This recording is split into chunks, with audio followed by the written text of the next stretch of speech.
All right.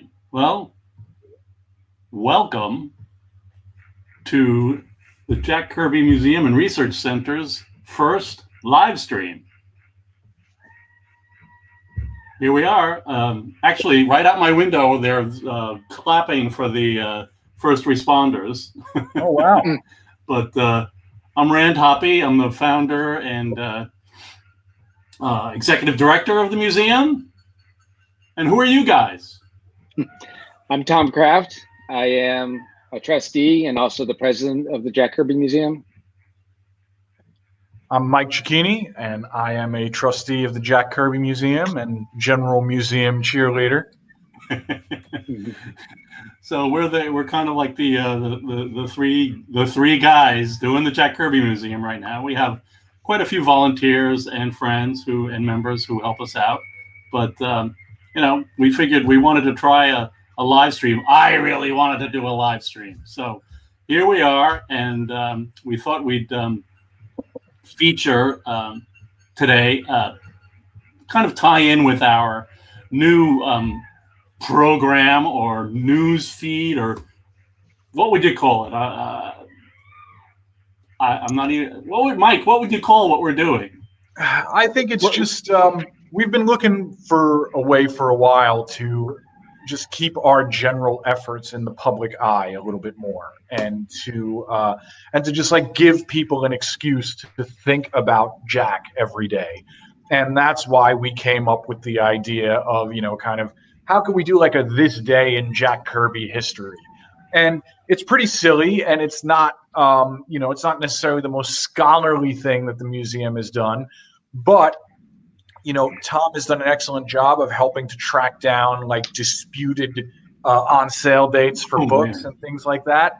And, it's just an excuse for me personally to be like, hey, like these are the Jack stories that were published on this day. And it just reminds me maybe to open up a couple of them and just enjoy some of this work. And I hope that our social media feeds are doing that for other people too. Yep.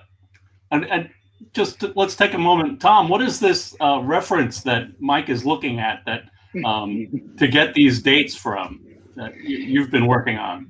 Yeah, for about probably going on 2 years, we've been assembling. I've been working on a catalog raisonné, which is museum talk for basically a chronological order of what Jack Kirby drew from the time he started until the end. And right now I've been working on the published comics, and we're approximately 22,000 pages so far. Oh, and yeah. Also with each one of them, we're trying to figure out when the date was in a timeline when Jack drew each of those pages, and also when they were on the stands published, and when we also scanned the front and back in our digital archive that also has a comic code on it.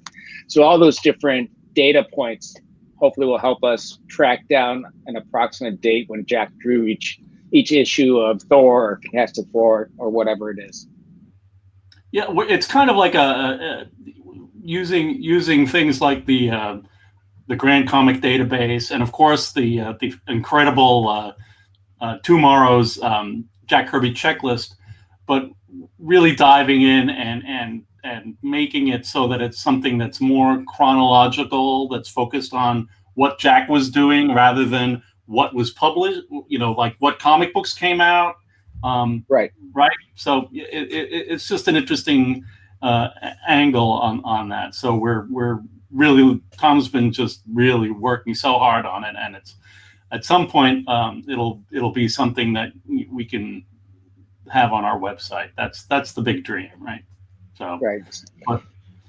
So basically, in that vein, there's no reprints. It's just literally a listing chronological of when Jack worked on stuff. It's not when somebody else, a publisher, decided to reprint something. Right. Yeah, it's like all first publication, like that. Right. But with a focus on what Jack was doing at his drawing board. So exactly. Yeah, it's going to be great, and I think it'll shine a real different light on Jack and like what he was up to during his incredible creative life that he had. But we did say that we were going to focus on one of the issues that was released today, which is the 2001 number 7, the new seed.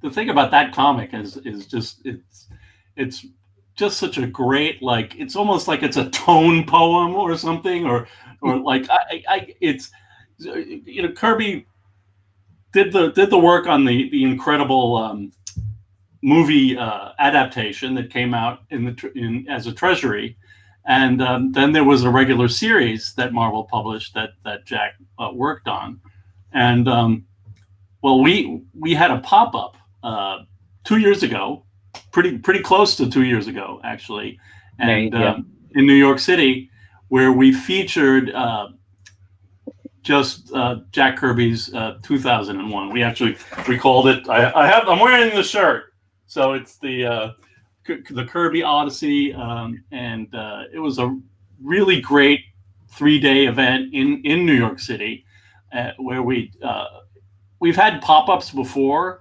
but actually the 2001 Kirby Odyssey pop-up was the first pop-up where we actually had original art on the wall, which was really cool. And just we'd done reproductions and had great pop-ups in the past, but just being able to have some actual art on the wall was a really special, or a real great moment. We grew. That was that. We did a whole 3 days of worth on Jack Kirby's 2001, and we built a monolith. I actually have pictures. I think I'll bring them up at some point. But we built a big monolith. Tom was carrying foam core through the subways with Steve Meyer. Steve, yeah. Hi, Steve. I wish we had pictures of you guys on the subway with that foam He core. has a picture. I think he gave it to me, but not in the subway, but yeah. Close enough. All right, but we made a monolith. Crazy. Tom worked really hard and made this amazing, huge version of the Treasury edition, which is just beautiful. Again, I will show you pictures of that, but I'm so busy talking right now, I don't want to click into the screen share feature. We also had we hosted readings of Kirby's work. So not only could you take in the 2001 comics and get a little bit of a backstory about what was going on there, but we had like dramatic readings of the comics, and we did the Norton of New York, the 2 comics that he did, where this guy Norton is kind of a cosplayer, and he's frustrated with that, and he wants to head out into space, and he meets the monolith, and there's all kinds of shenanigans. It's a really great Kirby story. Then the next issue, he did this story about that was called The New Seed, and it's basically like this incredibly like sad yet hopeful story about the cosmos and like what the new seed does. And so one of the great things that we actually haven't scanned any original art from that issue, but we do have the pencil art photocopies of that issue. So I thought that might be a fun thing to kind of bring up on the screen share and flip through some of those. So let me take a moment to like wander through these multiple windows that I have open here to try to make sense out of get to the point where I can pop through these photocopies, because that was really a great. It's really cool that we have like the whole issue and the cover of that. So okay, here we go. All right, I'm getting there. There's that, and back to this, and off to share my screen. Oh my gosh. All right. So here we have the cover. Just really, really cool cover. Just,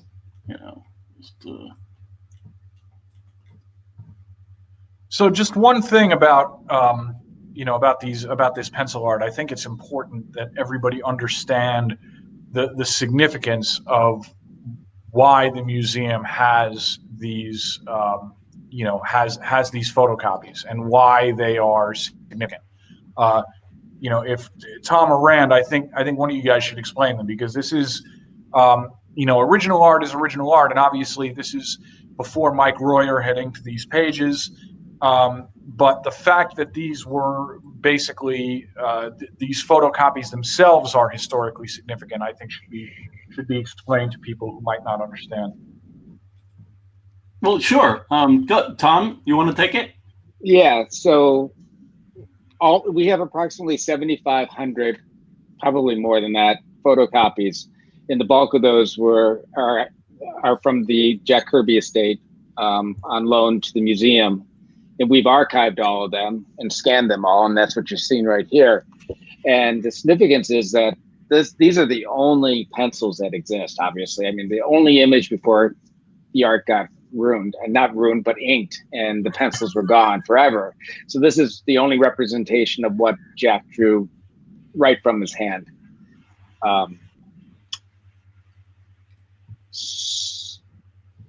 And they're just beautiful just to see the raw pencils. And what happened was in 1972, I think. Yeah, 1972, late 72, Jack got a photocopy machine from his son, Neil Kirby, and had it in his house. And so every time he finished an issue, he would have it scanned or photocopied. And usually they were quickly done, and they were just put into the feeder. And unfortunately, a lot of the 2-page spreads, the spreads didn't fit into the system, into the feeder, so they wouldn't, for the most part, photocopy those. And although we do have a couple from the Eternals, and I think 1 or 2 from 2001. I'm stopping on this page because this is the page that really kind of made me really, really love this story when I first read it, because I'd been reading, I saw the movie.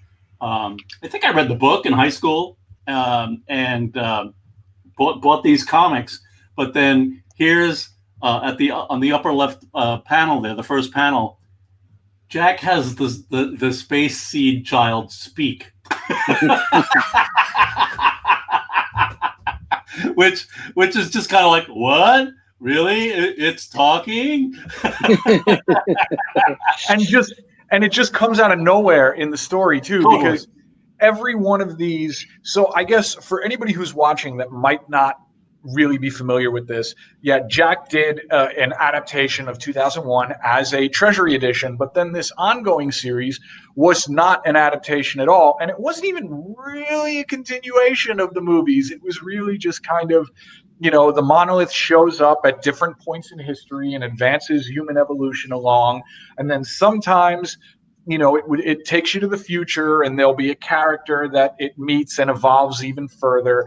And it's really only the it's really kind of only this imagery and these broad concepts from the movie that make it into the book. So now, after 7 issues of people being transformed into these star children, this one just starts talking. It just picks up the narration. It almost flows from one caption into this thing talking. It's really trippy. Yeah. But the comic, it's just he just takes that theme of evolution or something, where these characters kind of have their adventures in the prehistoric past or early history, and then they meet the monolith, and then we meet their kind of future avatar, who then meets the monolith and turns into a star baby.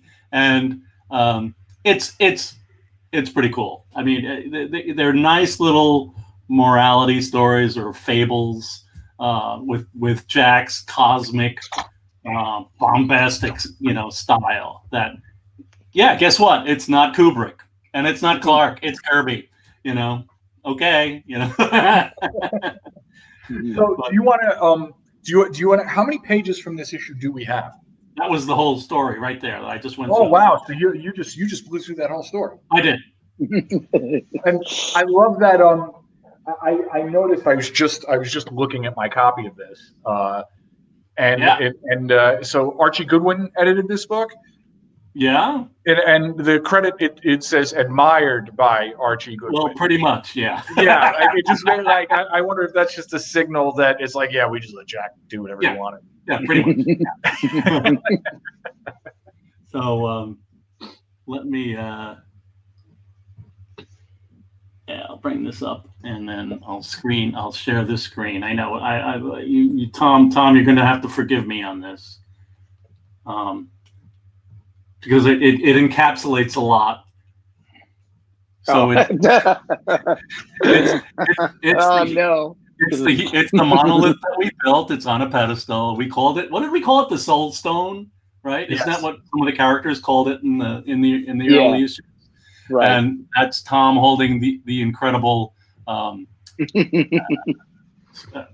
Treasury edition that we manufactured. We scanned and printed and stitched. And then there was stitching. Yeah. Rand's wife Lisa stitched it together masterfully. Yeah, it was pretty great. So maybe I could do a few more pictures from that pop-up. Would that be a fun thing? Maybe. Yeah, I think just to show people like that, the pop-up that we did. It's kind of cool.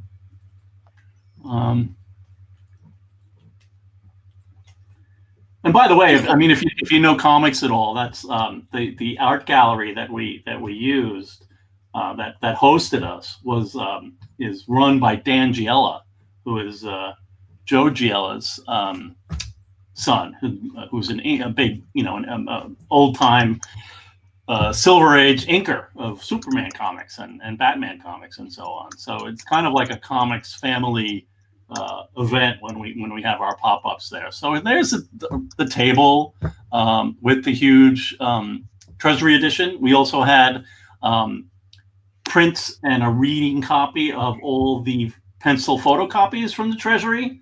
So you could sit at this table and take in read a Treasury as if you were a small child. That's what it always felt like. Like, if you read that Treasury when you were a kid, you read this Treasury now that we built. It's like the same thing because it's like 3 times as big as your head. So great. And you can see the displays on the wall in the back. And here's some of the original art that we had. The Vira spread, right? And some pages. And the Starbucks mug, not to be confused with the art. Right, that Starbucks. Well, it's like the Game of Thrones people didn't come in and take it out, right? So, right. So these are the little stations that we had for each issue. It's a little kind of a story synopsis that was on the wall. You can see there these little notebooks here that are printouts of the comic book. So you could see the comic book in context as to what the comic book looked like when it was printed, so that we had the ads in there and so on. Here's some more of the original art that we had on the wall. Seeing these, seeing those collages, like the kind of multimedia stuff there up close, was unbelievable. Yeah, that was a really great thing. What else have we got? I'm flipping through.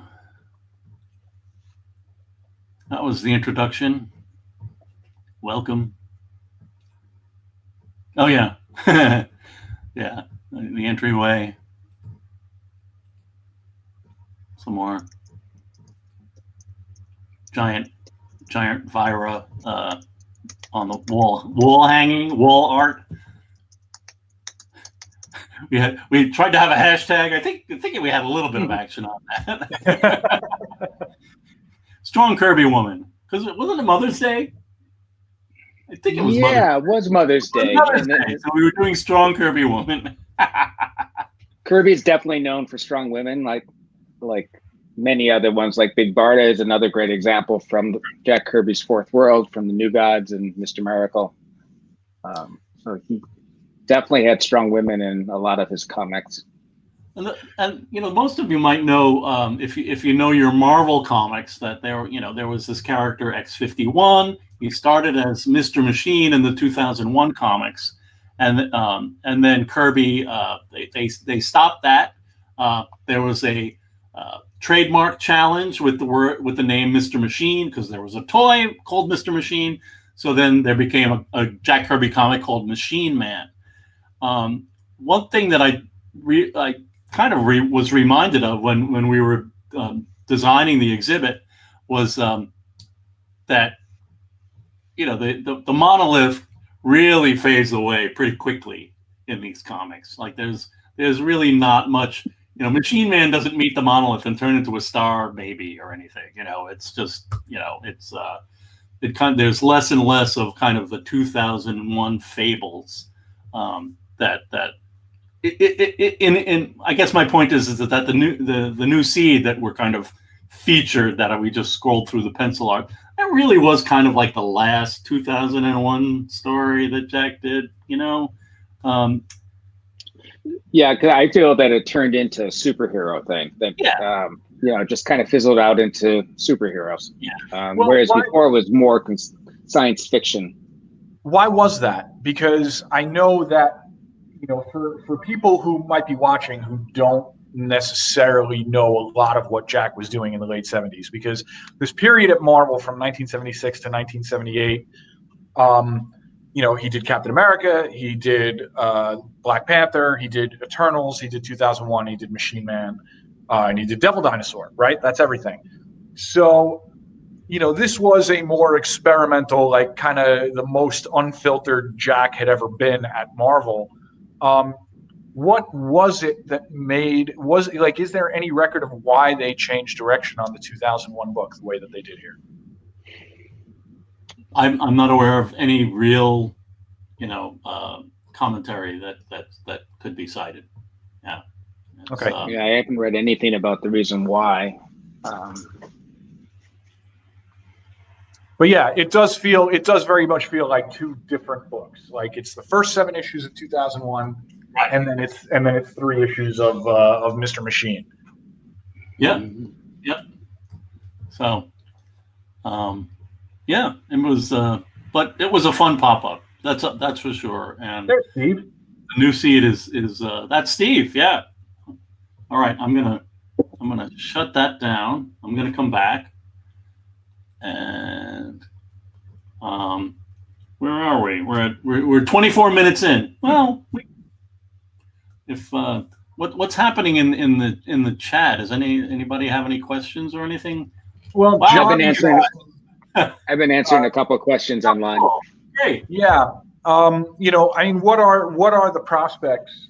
You know, who owns the rights to this stuff now? Because people have noted that 2001 is not available on Marvel Unlimited, not even the Mr. Machine issues. You can read Machine Man. Kirby's Machine Man issues are available on Marvel Unlimited, right? But not even these 3 issues that just fall under the 2001 banner are there. So why is that? Who has the rights to this? That's tying this up. I know that I've had some on and off conversations with somebody who might actually make it happen. Okay. I started this Kirby Museum is it like 15 years now? Yeah, 15 years. 2005 is our 15th year anniversary. And I think one of the first things I started talking about was, wouldn't it be great if if somebody decided we could get the rights, make a nice book or a bunch of Actually, I'm kind of a big fan of the bunch of comic book reproductions of the issues that were published, and then pull together as much as is possible and kind of make a pencils to inks separate book, kind of like we did, that Tom pulled together for the for IDW for the first issues. If you guys saw the IDW pencils and inks Kirby book that we did, or Tom did with IDW, it was incredible thing. But anyhow, the idea was to take 2001, make a pencils and inks thing. So you have like, here's all the color comics, here's the pencils and inks thing, and then you have a slipcase. And it looks like a monolith. Come on. You know, it's the black monolith edition. But it was one of the first things I started talking to people about, like people who knew how to get rights for things. There were a number of people. I was like, how about you, buddy? You know, how about you? And they would go off, and then they wouldn't come back with anything good. Or so I recently heard from somebody who actually is like in the very sweet spot that might actually make it happen. So would that go beyond? Would that go beyond the Treasury edition? Could that include these single issues? Well, that's the hope. Yeah. So that would be the idea to you know, pull them all together. Yeah. Because as you said, nobody's reprinting them, because it's the okay would be in movie land, and that's cloudy. And then not only is it movie land, I think it's Kubrick land. Yeah, as well. So yeah. So there's a couple of questions. Oh, cool. You see them. One of them has to do a bit of a weird question, but did Jack Kirby have any influence outside of comics and science fiction stories? Any painters, illustrators, or writers? Aha. Okay. So, I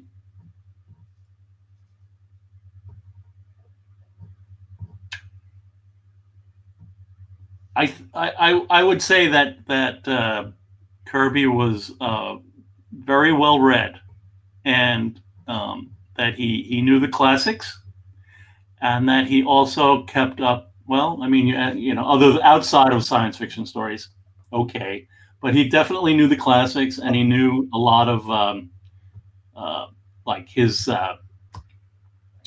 heritage, his mom, like, you know, folk tales. You know, that was a big thing for him. Clearly, movies. I was just listening to another interview, Kirby interview, recently, where he just talked about the movies, and he's like, I'm competing with the camera. He wasn't competing with the comics; he was competing with the camera. So there's a lot of movie stuff that he was influenced by. As far as our painters, illustrators, or writers, Noah. I know that in the early Kirby art, you can definitely find what we would call swipes from Hal Foster and oh gosh, I'm coming up blank on the names. Russ Manning. What's that? I thought he liked Russ Manning a lot at one point. No, he did, but it was there were these painters, illustrative painters, like Howard Pyle. Someone like that, who like illustrated things like Treasure Island. You know, like there would be a cool painting in the book. You know, those kinds of things. So yeah, he definitely liked. He was Foster. A big. Somebody is asking about Foster. Yeah, Hal Foster. Yeah. Prince Valiant. Yep, Prince Valiant, definitely. That was Lois. And that's from Lois. Lois was the voice of the Star Child in our reading of the New Seed. So, you know, not only the voice of the Star Child, but the director of the reading. So she was plunking away on keyboards, and she got to say the Star Child's line, which was that'd be awesome. Did a great job. Somebody just asked if there's a chance that there might be a book of Kirby's collage work. That would be so awesome. That would be great. We have a lot. We have some of them scanned, but not as many as we wish. That's for sure, right? I mean, yeah. And then somebody else asked who was Jack's favorite. Where is that? Favorite inker, specifically during his years at Marvel, 1960 to 1970. He didn't really talk so much about a favorite inker. He didn't really, as far as he was concerned, once he penciled the story and wrote the story, it was over with, and he was on to the next thing, and he really didn't seem to care as much about the end product. Is that fair? Yeah. I mean, he appreciated that people were professionals, but it was hard for him to. His general idea was that if these people got hired, then they were good enough, and he didn't really weigh their their qualities in any way.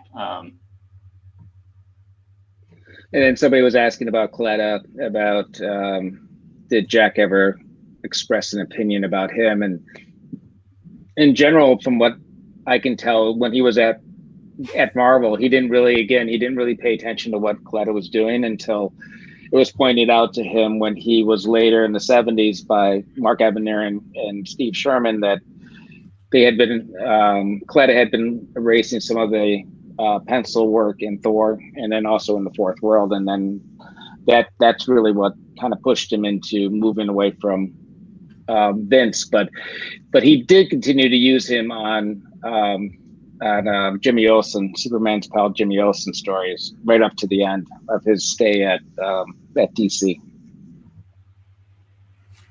Yeah, he never. It was when things had to be pointed out to him that Caleta was not drawing backgrounds and leaving out characters, that amongst other weird back office political junk that really soured. Yeah, that's Caleta. Right.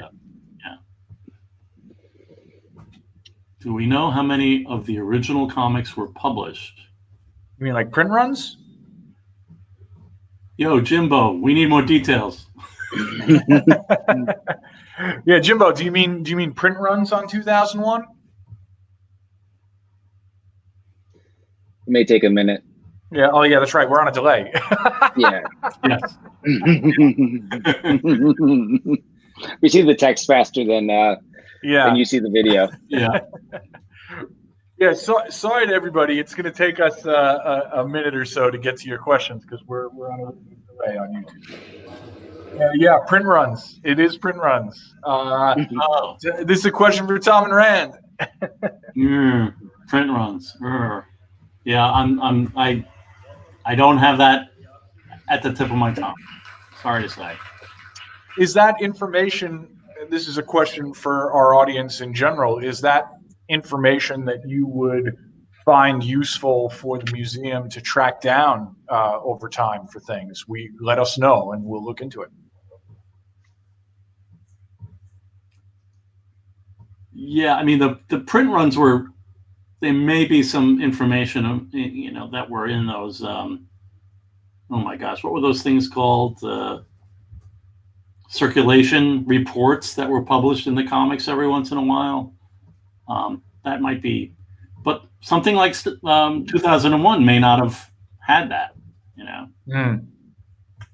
So yeah. What were sales like on this book? They couldn't have been great, right? They couldn't have been awesome. I don't suspect they were. That's maybe why they let it go as long as it did, and then turns into something else to look for something else. But I don't know. It's a totally cool comic. Based on just what you guys know about Jack's time back at Marvel in the late 70s, would you, was 2001 almost just kind of like a concession to him in a way to like give him something where he could just do whatever he wanted, more so than he might be able to with Captain America or Black Panther at the time? And those are two books where Jack was pretty much doing whatever he wanted. So I just want to know if that's if that was ever a consideration. It's all just guesswork at this point for me, which I love doing. But what is the timing with like? I mean, I remember watching 2001 on television, and it was a really big deal that like NBC or CBS was broadcasting it on a Sunday night, and I think that might tie in with when this license became available, because things kind of opened up on the movie a little bit. I'd need to research that a little bit more just to be sure about like what the timing is. But how does it also tie in with? Wasn't there a Logan's Run comic from MGM at the same time? Yep. There was. They had a relationship with MGM. They were licensing stuff. Maybe they thought they might, have another Star Wars comic, because that Star Wars comic, I was just watching Howard Chaykin on the Cartoonist Kayfabe, and like, Howard's like talking about like amazing millions of comic books printed of that work that he did, millions. So maybe they were just hoping that would happen again. Yeah, I mean, they had Logan's Run, 2001, Star Wars, Star Trek. They had the Star Trek license at the same time. They did, yeah. And there was, and they were setting up their whole, they had the one-offs of movie adaptations. Like Godzilla, they had that too. John Buscema doing The Wizard of Oz. Come on, it's gonna sell big. Like, but they were trying. They were trying to. They at least with those not with the regular comics like 2001, but those Treasury editions and those magazine movie stuff. I mean, they were trying to get out of the 35-cent ghetto, I think, just to get something going on. So question, any new stuff coming up for sale from the museum? New fun. We for San Diego in last year, we did print another edition of the Julius Caesar costume designs, and I just have not gotten it on the web and talked about it and made it available. So those are real. It's not new. It's a new edition of something that we haven't sold, probably for 10 years. So that's kind of like, a really fun thing. These beautiful costume designs that Jack did in 1969 that are just a pleasure. We missed our chance to do an Ides of March Julius Caesar live stream. Next year. Yeah, mark your calendars. That's right. But yeah. To answer your question, Noah, we've talked to the Society of Illustrators before, but we haven't moved ahead with anything right now. But we have been in conversations with them, but nothing is planned and with all the stuff going on in the world today, I don't know when. To be honest, I don't know when they're going to open up again or when we're going to be able to do anything. Yeah. Thus, we have. That's why we're doing this. We have a live stream, so we can still tell you that we're still around and doing stuff, and joining up in the enjoyment of Jack Kirby's work. Which is, there's a lot of people out there who just love it. So we've got Jeremy's doing Jeremy Kirby, his grandson, is doing great stuff with live streams and offering packages to people. And the Jim Rugg and Ed Piscor just did a whole video on 2001 as well. So I guess that was part of the inspiration to have us do that, because we're doing the Jack Kirby today, and today was the New Seed 7. So, let's show the pencil photocopies. Hooray! So we hope that that was fun. Should we show them again ball we? Yeah, let's show them again. Off? People, the pencil. And Jimbo just asked for it too. So yes. All right, we'll do it again. Here we go. Let me. Let's go through these little. Mike, Mike, so one of the questions is, who's your personal favorite Kirby runs and characters? What are yours, Mike? Oh man, I love OMAC. OMAC was the thing that really, really made me a Kirby fan. It was because it was the first old comic I was allowed to buy, and the idea of buying a first issue of something from before I was born, I was a little kid, and that was just like really crazy. So. And OMAC was completely inappropriate for somebody of my age, and it warped my little brain. But it might have been the first comic that made me truly realize the importance of a creator. And I keep coming back to OMAC, And other than that, I mean, I could go on and on, but I also really, really love his. Both of his runs on Captain America, but I particularly love the 1976, 1977 Captain America and the Falcon run. It's just Mad Bomb. Yeah, like it just so much of this just sums up everything I like about Jack: the physicality, the dynamism, and just the crazy amount of ideas per page. True. What about you, Tom? Definitely the Fourth World. I like Thor a lot, but to be honest, the Caleta inking kind of didn't make me feel very happy about it. And also, I like pure Kirby, so getting it filtered through Stan Lee wasn't really what I liked as much. So definitely New Gods, Forever People. I love the Forever People; they're great. Mr. Miracle, Big Barda, all that stuff. I think Jack was at his height then, both art and story wise, because he was. This was his first time that he. In a long time, because he did write his own stuff in the 40s and 50s. But this was really what he wanted to do and what he loved. The God stories are great. Brand? And the art is fantastic. Well, I got hit by the Kirby lightning bolt with an issue of Commandy when I was at summer camp, and I was about 13 years old. And it's really easy for me to just say that Commandy is just great. When the coronavirus stuff started, I started riffing on the phone with Mike, saying like, "Where's the George Miller-esque Commandy HBO series? I want some teen kid with a pistol, fighting CGI talking animals in a post-apocalyptic world." But I'll just read the comics; they're fine. It's okay. And that isn't like Mordekaiser part of Commandy anyhow. But. So, and I have a real soft spot for the Forever People.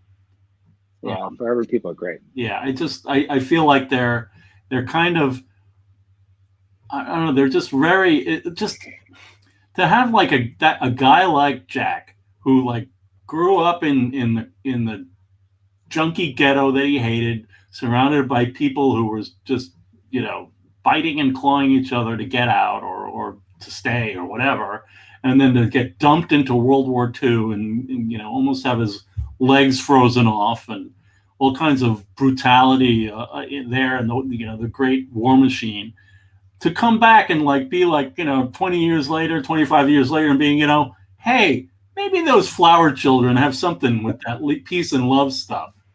It's deep. It's and I really like it.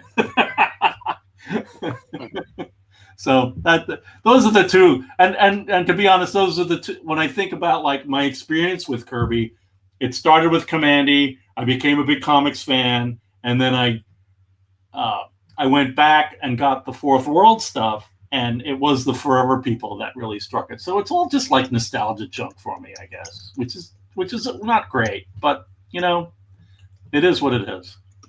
Can you just go back one real quick? Yeah, of course. One more. I'm sorry. Yep.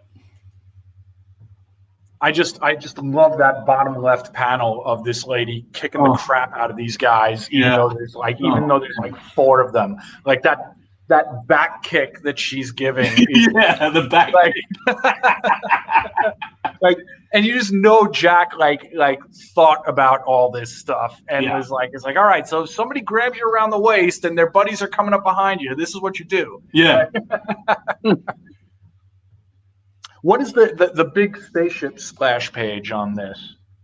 Huh? It's just the star child, like, wandering around. Where is that? There's the great word balloon. Life must be perpetuated. I'm not doing as well as Lois did. I'm just saying, but still. Hey, Rand, can you play a little bit of that video from the? I can. You ready? Yeah, I'll do that. So just to preface this is so we did a reenactment of a reading of what number was it? 2001. Was it 7? We did 7. Yeah, we did 7. Yeah. So I'm gonna find that page where Lois does the reading. We'll start a little bit beforehand, but come on, where is it? We'll see if this works, because obviously we're streaming it through streaming through a computer, from a computer to a computer, and on the internet to you. Okay, here we go. I will click on the share your screen and do this and do that. In this, is this the universal will? Can you hear it? It's very low volume wise. Cutoff point. It cannot be a process without reason, no more than the new seed can exist without reason. Find the reason for being and unlock the secret of the universe. To do this, there must be life. There must be a living will to seek. Life must be perpetuated. I can act when it no longer exists. I can claim what remains. I claim all that life can be. Regeneration. Power flows from the new seed to the 2 inert forms below. The power dissolves then into a great golden glow of freewheeling atoms. Where the lovers had been, the starlight. All right, that's. There we go. I love doing readings of Jack comics. They're really fun.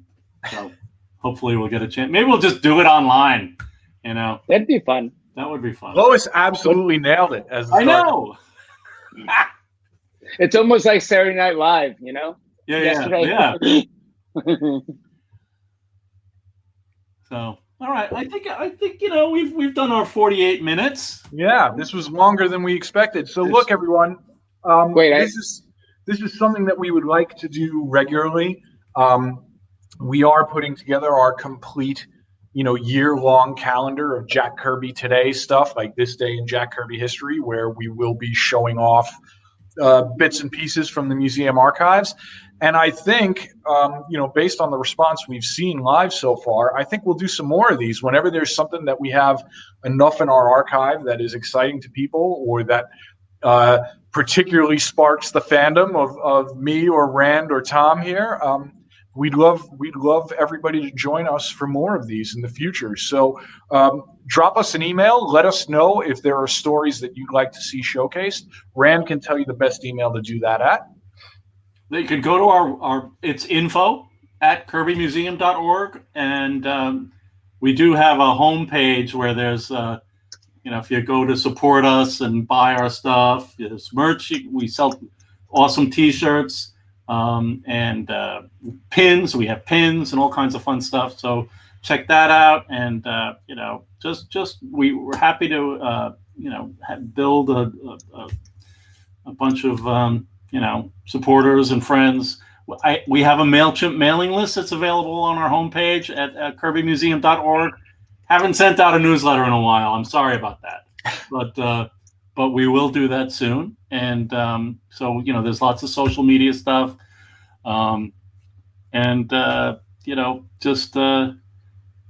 thank you so much. It really is an honor to be able to do this work.